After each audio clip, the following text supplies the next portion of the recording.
Have you ever noticed how history seems to repeat itself? We'll have decades of growth, peace, prosperity, and then it all feels like it just unravels. Wars, depressions, unrest. That's not just coincidence. There's an actual theory about it, and one of the names that it goes by is the fourth turning. And right now, according to that theory, we're living smack in the middle of the crisis age. Don't panic though. This isn't a doomsday prediction. What it really means is that society is shifting. And while that can be scary because nobody likes change, it also gives us a chance to prepare, to adapt, and to make sure our households are ready to withstand disruptions. Hello, everybody, and welcome to Sutton's Days. If you're new here, my name is Lisa. We are all about pantry preparedness. So today we're going to break down exactly what the fourth turning is, why it matters, and most importantly, how to prepare for it. Okay. By the end of this video, you will have practical steps that you can start today that will make you and your family more resilient no matter what comes next. And stick with me because the good news is that every winter season in history is followed by spring. What is the fourth turning? The fourth turning is a generational theory by historians Strauss and Howe. They studied history and found that societies move through repeating cycles, kind of like seasons, every 80 to 100 years. The cycle has four phases: the high, the awakening, the unraveling, and the crisis. And we're in that fourth phase right now, the crisis, which it's like winter. It's harsh, it's uncomfortable, but it clears the ground for renewal. Understanding this helps us put today's events in context, I hope. Instead of thinking the sky is falling, right? Because we don't need that. We say, this has happened before. We have to remember that this has happened before. And here's how we're going to prepare for it. For us, that means building stronger households, planning ahead, and becoming less dependent on fragile systems. The crisis phase is when old institutions, governments, economies, even cultural norms break down and are reshaped. Think about the Great Depression, followed by World War II. That was the last fourth turning. Before that, the Civil War. Before that, the American Revolution. These moments are painful, but they create the foundation for a new era. It's like tearing down before rebuilding. That's what it's doing. Our best approach isn't fear, it's preparation. Expect disruption, expect shortages, expect systems to falter. And instead of being surprised, we build self sufficiency into our daily lives. Historical patterns give us a playbook. History gives us a playbook, okay? The Revolution, the Civil War, the Depression, each fourth turning brought economic upheaval, food shortages, and major shifts in how people lived. Studying these patterns shows us survival isn't about luck, it's about preparation, adaptability, and community. In the Great Depression, families survived by gardening, by canning, by bartering, and leaning on each other. These are lessons that we can apply today. Imagine going into the next big disruption knowing your pantry is stocked, your freezer is full, and your community ties are strong. How do we spot the early signs? Early signs of a crisis deepening include political instability, inflation, and supply chain breakdowns and social unrest. Uh, any of that sound familiar to anyone? These aren't just headlines, they're signals that the cycle is moving forward. So instead of doom scrolling, which even I'm guilty of sometimes, use the news as a checklist. Inflation rising? Time to stock those shelf stable foods. Talk of strikes or wars? Check your water supply and your fuel backups. Make the news work for you. That's the best use of that time. Make it work for you. And each new thing that pops up, find that thing on your checklist that you have to do next and get it checked off. How do we build personal resilience? Personal resilience is your ability to withstand disruptions without relying completely on outside systems. When the grocery store shelves are bare, or the power goes out, or bank apps stop working, resilience means your household keeps moving forward. It stays afloat. Start small, a 2 week pantry. If you're just starting, do a 2 week pantry, okay? And then build toward 3 months, and then build towards 6 months, and then build towards a year. Have a backup way to cook food and heat water. Keep a first aid kit stocked. These basic layers right here will add up to real peace of mind, serious peace of mind. Think of it like a food insurance. You hope you never need it, but if you do, you will be so glad that it's there. Let's chat about adaptability. Adaptability is the ability to adjust quickly when circumstances change. And that is happening all the time. Okay. Crisis rewards flexibility. That is a standard thing. Crisis rewards flexibility. The folks who thrive are the ones who can pivot. We've been talking about pivoting a lot. I know I've had to pivot a lot this year. So being able to be flexible and pivot makes all the difference in the world. Practice now. Cook meals from scratch with substitutions. Learn to fix clothes or appliances, excellent skills, and explore multiple ways to solve the same problem, because there are always different ways to approach different problems. The more tools that you have in your toolbox, the more skills that you acquire as you move forward, the better that you're going to adapt. And that leads us into mental preparedness, because that definitely does play into that whole pivoting too. That's a that is a total skill to be able to pivot without completely freaking out. So mental preparedness, being mentally prepared, means staying calm and staying clear-headed during a crisis. Nobody needs somebody who's running around screaming their head off like an idiot, okay? You need to be calm during a crisis. Panic leads to poor choices.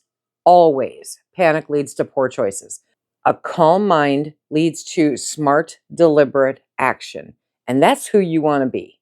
You don't want to be that person running around screaming their head off. You want to be very calm and very intentional about how to get through it. Test yourself with blackout weekends. Shut off the power for 24 hours. See how you handle it. Build calming routines, okay, like journaling, prayer, or exercise. Go to sleep. Catch up on some sleep. Remember, mindset is just as important as supplies. Community support. Remember, you got people to find your people, okay? Community support is your network. That's your network. Your family, your neighbors, your friends, your church groups, that's your community. History shows that communities survive better than isolated individuals. Skills and resources multiply when they're shared. So the key is to build that up now. Don't wait until an emergency. That's not a good time to do it. You want to build that trust now. You want to swap recipes. You want to trade skills, organize food, or swap garden stuff. Even just knowing your neighbors' names can make a huge difference in a crisis. Supply chain disruptions, those are interruptions in the flow of goods and services, food, fuel, medicine, even electricity. Okay. These happen every single crisis. Shelves empty, medicine back order, power flickers out. That's a regular around here. Stock a deep pantry. Rotate your medicines. Keep candles, flashlights, a manual can opener. Plan for delays before they happen. Now, I know some people are going to say, well, I can't get 90 days of my medication. I have to get it every single month. Okay. Um, I can't tell you any other way to do it. Okay. Is to somehow figure out how, talk to your doctor. If you feel comfortable doing it, figure out how to build up a stash. That's all I can say. Okay. There is a way to build up a buffer zone. Is that a foolproof method? Not always, but I can't give you advice on a bunch of stuff. There are ways to make it happen. You have to sit down, you have to think about it, you have to be intentional. And I get it. I get it because it impacts our household too. There are people out there that quite honestly will die without certain medications. There are people out there who will be incapacitated to the point that, they may not want to be around. There are all kinds of different things to factor in. Talk to your physicians, see what you can do if disruptions occur. It's an important chat to have. Family and community emergency plans are another thing that everyone just needs to get done. It's one of those things I've been talking about for a while. An emergency plan is a written practice guide for your household, okay? And it can include some people outside of your household, but primarily it's for the people in your household. In chaos, plans create calm and direction. If you have taken time to gather, work out a plan, figure it out, write down contact numbers, designate meeting spots, map evacuation routes, practice these so everyone knows their role. If you have kids or elderly family, make the plan realistic for them too. And do dry runs of this. Practice so that if an emergency occurs, everyone just automatically knows this is what we have to do. If there is a fire in the house and we all have to evacuate on our own, okay? If I can't get to you because it's gotten so bad, where are we going to meet? We're going to meet across the road at the tree in the neighbor's house. And then everybody goes there. If, any odd thing, I mean, there's so many scenarios I couldn't possibly, but you could come up with different avenues, different meeting spots, different plans for when different scenarios occur. And just keep talking about them at least once a month. We're going to have pizza night and tonight we're going to talk about the plan, you know? Make it something that everyone knows they have to do, kind of like brushing your teeth, okay? And so we're just going to do it and we're all going to know what the plan is and what we have to do. Make sure everybody's got a copy of the plan. That's helpful too. Risk assessment is identifying the threats most likely to impact you. We are all facing potentially completely different things, right? Not all risks are equal. A hurricane is a much bigger threat in Florida than it is in Michigan. Tailor your prepping to your reality. You need to sit down and figure out what are the most likely scenarios for you where you are. And it can differ on location, it can differ on physical ability, financial ability. I mean, there's so many variables in there. So this is something that you need to think through on your own. But I don't want you going immediately to EMP. No, no, no, no. Get that low hanging fruit, okay? What is the most likely scenario to happen here? The power goes out. What is the next likely scenario? We have a medical issue. What is the next likely scenario? Just keep working your way up.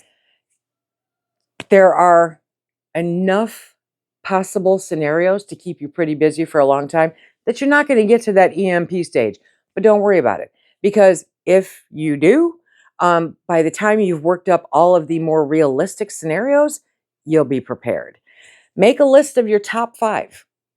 Five, that's it. Job loss, health needs, storms, civil unrest, any of that. Prep around those first five, that low hanging fruit, first five first. Don't waste time preparing for things that won't touch your life, like a hurricane in Michigan.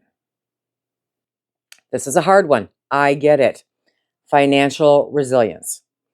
Financial resilience means withstanding economic shocks. It's a tough one. It is. Crisis often brings about layoffs, inflation, yeah, or even bank restrictions. Keep a little cash at home. Reduce debt where you can. Diversify any income streams possible. Even a small side hustle matters. Okay. So get a little side hustle going. And remember, your pantry is a hedge against inflation. Cans of food today may cost twice as much next year. And so you want to stock your pantry, but you still have to rotate through it. You're not saving anything if it goes bad and you have to throw it away. Still rotate through it because no matter what you do, you will always be saving money. Lifestyle adjustments. I don't want to change. I want everything just the way it is, but it's not gonna happen, okay? It's not gonna happen. Things are gonna change. There's no way around that. Lifestyle adjustments are daily habits that make crisis living easier. I promise, okay? The more frugal and resourceful that you are now, the less painful it will be later. I know there's going to be a lot of people going, I was raised by Depression era parents or grandparents or whatever. And so we learned all this stuff. Okay, but are you doing all of it? Is that how you're living your life? Because I'd wager a guess that most say no. And there's going to be somebody in the comments that says, I do. Okay, great. That's exactly what you're supposed to do. Okay, because the more frugal and resourceful that you are now, the less painful it's going to be later. Cook at home, grow a few herbs or veggies, repair instead of replace, practice living with less, build the muscles today, now, so it's second nature later. Some of the most resourceful people that I know are people who literally don't have two dimes to rub together because they don't have a choice. And so when things change, they just pivot. That's it. They just pivot.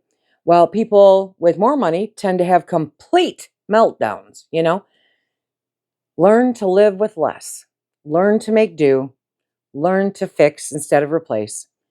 And these simple things will actually give you a wonderful life, regardless of what's happening outside. Talking about our family, right? Our grandparents and great grandparents thrived with less. I mean, they thrived.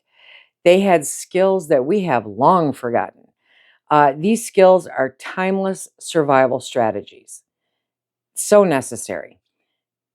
The powers that be have spent generations convincing us that convenience is more important. And we bought it hook, line, and sinker. Hook, line, and sinker. If we're going to have things more convenient, then it's going to cost a little bit more. So we'll have both members of the household out there earning a living. And then they have to have another car. So they're going to have to work even harder between the two of them. And then, yeah, we just have to make things more convenient for them. So we're going to feed them all kinds of chemicals instead of real food because we need to make it convenient for them because they don't have time to cook. They're working 60 hours a week to afford the car and the house and everything else to make life more convenient. Yep. They have spent generations teaching us this. Learn to can food the right way. Mend clothes, garden, bake bread. Ask an older family member for tips. Ask friends for tips, These aren't old-fashioned hobbies. They are lifelines in a crisis. They are skills. So they are important. And you might even find these skills bring joy and a sense of pride along the way. Okay, so what are some first steps? Where do I start? Come on, Lise, tell me where I start. The first steps you can take this week are to start preparing. If you haven't started preparing, start preparing. Shoot for 2 weeks. Record what you eat for 2 weeks and then figure out how to stock up so that you've got 2 weeks worth of food, and then build to a month, and then build to 3 months, and keep going from there. Okay. Big changes feel overwhelming. So if you break it down into small, consistent steps, you build resilience. And even if you have been preparing for a while, if you're anything like me, you're still going to find gaps. You're still going to find skills that you didn't remember that you needed to know. There are still things that you need to do. And so you don't have to do it all this week. You need to take small steps moving in the right directions. And then you build resilience. This week, buy one extra bag of rice or can of soup and put it up in your pantry. Next week, add a few gallons of water. Set aside a little cash, okay? Learn a simple skill like baking bread or starting a fire safely. Every single layer of preparedness counts. The fourth turning reminds us that history always cycles. Yes, crisis is tough. It's uncomfortable. It's scary, but it's also the beginning of renewal. The key is preparation. When you stock your pantry, build community ties, strengthen your mindset, and live more frugally, more intentionally, you're not just preparing to survive, you're preparing to thrive. So I want to ask you, what's the very first step you're going to take this week to build resilience? Drop it in the comments. Let's encourage each other because you guys are amazing, okay? And if you found this video helpful, do me a favor. If you're not subscribed, hit subscribe and share this video with a friend or two who could use some encouragement today. Together, we can face whatever comes with calm, with confidence, and resilience. You've got this, my friends. Until next time, be safe. Keep stacking it to the rafters.